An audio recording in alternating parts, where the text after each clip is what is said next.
دوسرا یہ کہ رسول کرم صلی اللہ علیہ وسلم نے جو حج کے فضائل بیان فرمائے ہیں تو وہ کچھ بیان کر دیے تھے. کچھ کا لفظ میں اس لیے کہہ رہا ہوں کہ احادیث میں حج کے جو فضائل بیان ہوئے ہیں وہ روایتیں وہ احادیث اتنی زیادہ ہیں کہ ان کو فی الحال ایک مجلس میں بیان کرنا ممکن نہیں ہے. تو چند ایک احادیث حج سے متعلق اور حج کے کچھ اعمال سے متعلق بیان کر دی تھی.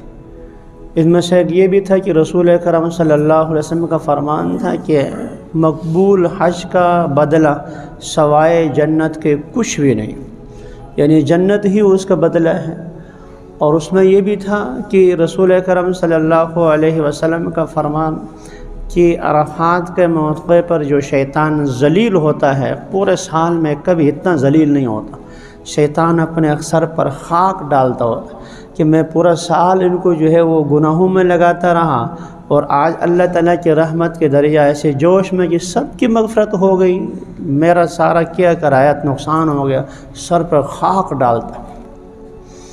اور عبداللہ بن عباس رضی اللہ تعالیٰ عنہما کی روایت میں یہ ہے کہ اللہ تعالیٰ مخلوق کو مخاطب کے فرماتے ہیں میں نے تمہارے سارے کے سارے گناہ معاف کر دیے، اگرچہ تمہارے گناہ ریت کے ذرات سے زیادہ ہوں، بارش کے قطروں سے زیادہ ہوں، سمندر کے جھاگ سے زیادہ اگر تمہارے گناہ ہیں تو بھی میں نے سب معاف کر دیا. عرفات کے مقام پر اللہ تعالیٰ یہ ارشاد فرماتے. تو یہ چند ایک فضائل میں نے بیان کر دیے تھے حج سے متعلق. تو آج رسول کرم صلی اللہ علیہ وسلم نے جو حج نہ کرنے پر وعید بیان فرمائی ہے وہ اور کچھ ہمارے ہیلے بہانے وہ عرض کروں گا، کیونکہ دو قسم کے طالب علم ہوتے ہیں. کچھ وہ یہ ہوتے ہیں جنہیں ترغیب سے کام چل جاتے، اور کچھ وہ ہوتے ہیں جو ترغیب نہیں، جن کے لیے تھوڑا سا ڈنڈا چاہیے ہوتا ہے، استاد تھوڑی سی ڈنڈی ملاتا ہے تب جا کر وہ کام پر آتے ہیں. اور رسول کرم صلی اللہ علیہ وسلم کی بھی صفت دونوں چیزیں بیان فرمائے گئے، بشیر و نذیر. ماننے والوں کے لیے بشارتیں سنو، ماننے والوں کے لیے بشارتیں سنو، اور نہ ماننے والوں کے لیے پھر وہ نذیر ڈراؤ دھمکاؤ. تو یہ دونوں چیزیں جو ہیں یہ اسلام میں ساتھ ساتھ چلتی ہیں. قرآن شروع سے آخر تک آپ پڑھتے چلے جائیں تو شاید ہی کوئی ایک ورق ایسا ہوگا جس میں مومن کا ذکر ہو تو وہاں کافر کا ذکر نہ ہو، اور جنت کا ذکر ہو تو جہنم کا ذکر نہ ہو. ایسا نہیں ہوتا. جہاں جہاں اللہ تعالیٰ اپنے ماننے والوں کو بیان فرماتے ہیں، نیک صلحاء کا بیان فرماتے ہیں، متقین کا تذکرہ فرماتے ہیں، اور ان کے لیے جنت اور اس کے نعمتوں کا ذکر فرماتے ہیں، تو ساتھ ساتھ نہ ماننے والوں کا ذکر، انکار کرنے والوں کا، انبیاء کے مخالفت کرنے والوں کو، انبیاء نبیوں کو قتل کرنے والوں کا، ان کے مخالفت میں سینہ تان کے کھڑے ہونے والوں کا، اللہ کے سامنے انکار کرنا، انا ربکم الاعلی، ان کا ذکر.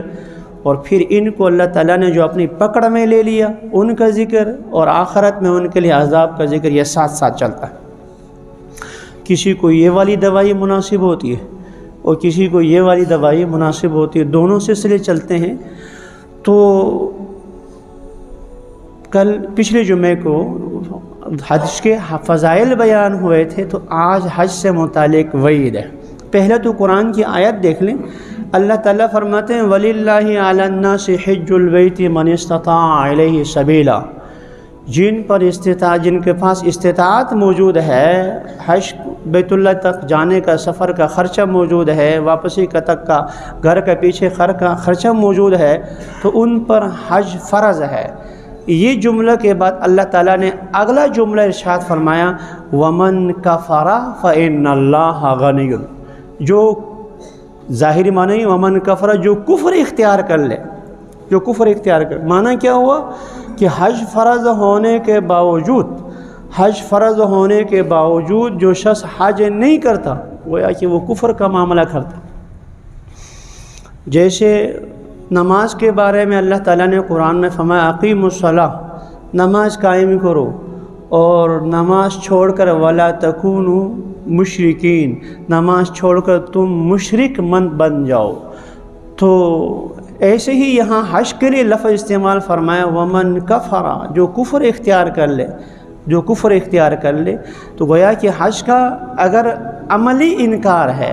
حج فرض ماننے کے بعد اگر عملی نہیں حج تو پر حج نہیں کرتا تو فتوے کی روح سے اس کو کافر تو نہیں کہیں گے لیکن عمل کافروں والا، اور خدا نہ خواستہ اگر وہ حج کو سرے سے فرض ہی نہ مانے تو پھر وہ اعتقاداً بھی کافر کہلائے گا۔